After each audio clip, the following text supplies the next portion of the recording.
Bismillahirrahmanirrahim. Assalamualaikum warahmatullahi wabarakatuh. Alhamdulillahirrahmanirrahim. Di kesempatan ini saya diberi kesempatan untuk bisa berbicara tentang Pegayaman dan keberadaannya selama ini. Alhamdulillah, Pegayaman kalau dilihat secara kesejarahan kita sudah hampir 4 abad sudah usianya. Jadi Pegayaman sudah berdiri semenjak 1648 Masehi. Kenapa kok bisa ada Pegayaman di daerah puncak gunung ini? Jadi ini tidak lepas ceritanya tentang sejarah yang terkait dengan kerajaan I Gusti Anglurah Panji Sakti di Buleleng atau di Den Bukit.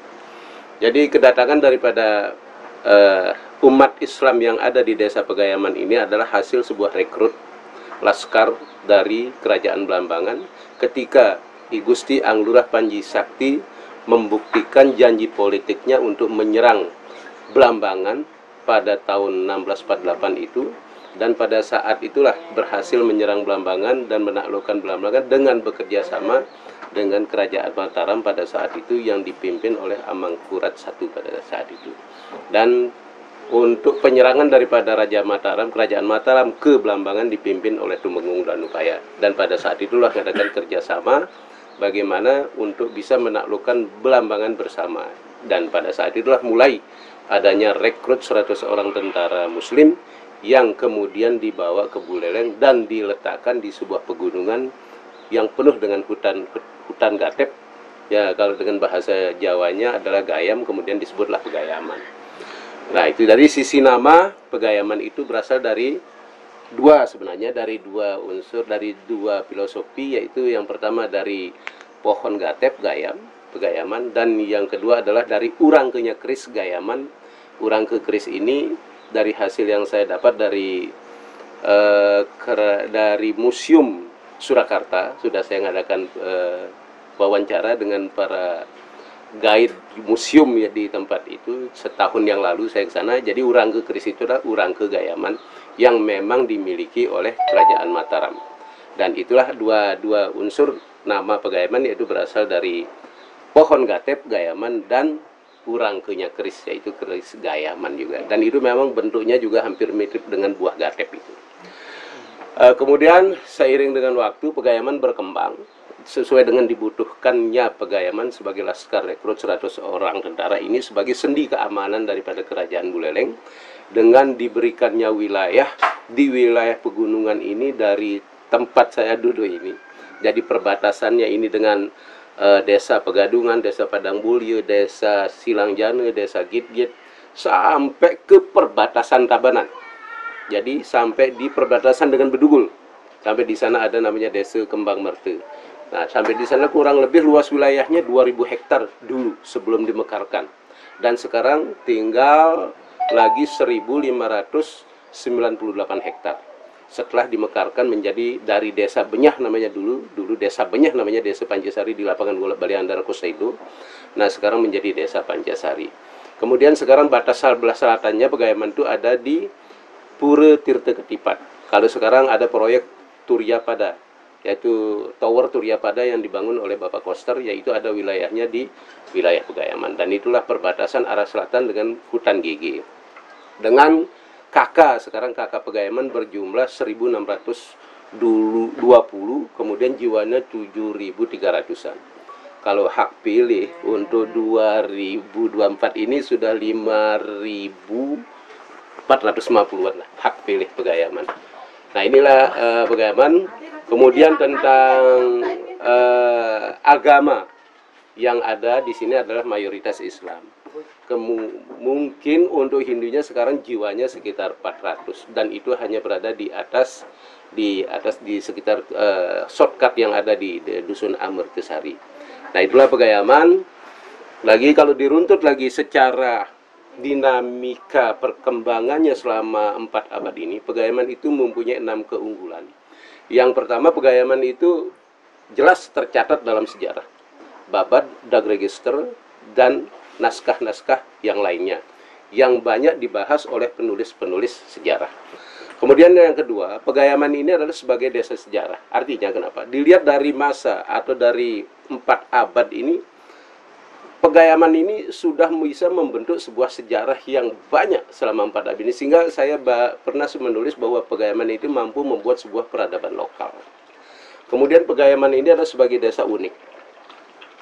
Perkembangan dinamika selama 4 abad ini membuat Pegayaman ini mempunyai sebuah dinamika budaya yang memang khas. Jadi khas budayanya ini memberikan Pegayaman ini keunikan tersendiri untuk di kalangan pembahas-pembahas daripada bentuk-bentuk kultur yang berkembang. Kemudian Pegayaman ini sebagai desa budaya. Dari perkembangan secara 4 abad ini, Pegayaman sudah mampu membuat sebuah peradaban lokal seperti saya katakan tadi, itu spesial, yang berakulturasi dengan budaya Bali. Apapun yang ada di Pegayaman ini adalah budaya yang berakulturasi dengan Bali. Sehingga apapun dari, seperti satu contoh seperti nama, kita tetap di sini Wayan Nengah Nyoman Ketut. Tapi tetap akhirnya adalah nama Islam. Seperti saya, Ketut Muhammad Soeharto. Kemudian juga kulinernya. Kuliner adalah kuliner Bali. Dengan tanda kutip, yang halal. Pakem yang ada di Pegayaman adalah dalam urusan budaya dan lain sebagainya adalah dengan pakem adat berpangku syarat bersandar kitabullah. Semua budaya apapun boleh masuk ke Pegayaman dengan satu catatan, filterisasinya adalah tadi pakem tadi. Adat berpangku syarat bersandar kitabullah. Kemudian desa Pegayaman ini adalah sebagai desa pejuang. Dari tahun 1648 Pegayaman ini berjuang membela nindihin Gumi dan Bukit yang dipimpin oleh I Gusti Anglurah Panji Sakti. Sampai Pegayaman ini mempunyai 3 pahlawan nasional.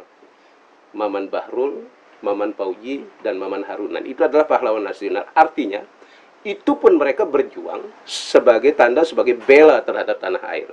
Dan itulah Pegayaman itu sebagai desa pejuang.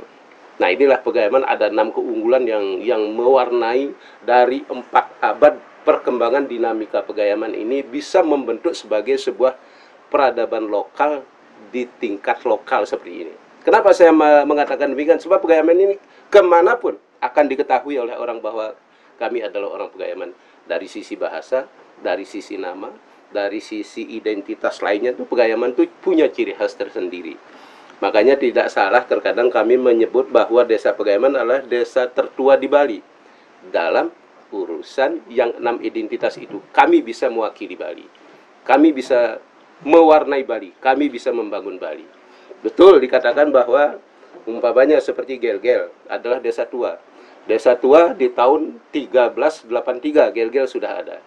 Cuman yang saya menjadi pertanyaan, sebegitu sudah 6 abadnya, saya menjadi pertanyaan, mudah-mudahan nanti akan dijawab sama teman-teman dari Gel-Gel nanti lewat media ini. Kenapa komunitas Gel-Gel itu kok sedikit gitu? Pada bagaimana model perkembangannya di sana? Sedangkan Pegayaman hanya 4 abad sudah mampu berjumlah 7.300 atau 400-an jiwa. Itu pun sisa dari perkembangan Pegayaman itu ada di Lombok, komunitas Lombok. Pegayaman di tahun 1891 sudah menyebar di Lombok sebagai punggawa di Lombok. Belum lagi komunitas-komunitas yang lain yang berkembang di mana-mana. Jadi perkembangan Pegayaman selama ini dinamikanya mewarnai Bali. Terkhusus lagi Buleleng, membangun Buleleng. Jadi seperti dikatakan dari kalangan Puri mengatakan, dari anak Agung mengatakan bahwa jika tidak ada Pegayaman, maka Buleleng itu tidak ada. Konsep yang berkembang selama ini, kenapa kami Pegayaman bisa eksis adalah dengan konsep yang diberikan oleh I Gusti Anglurah Panji Sakti dan konsep menyame berayu. Yang kita kedepankan adalah menyame berayu. Jadi apapun itu, sebutannya adalah nyame. Nyame Islam, nyame Bali.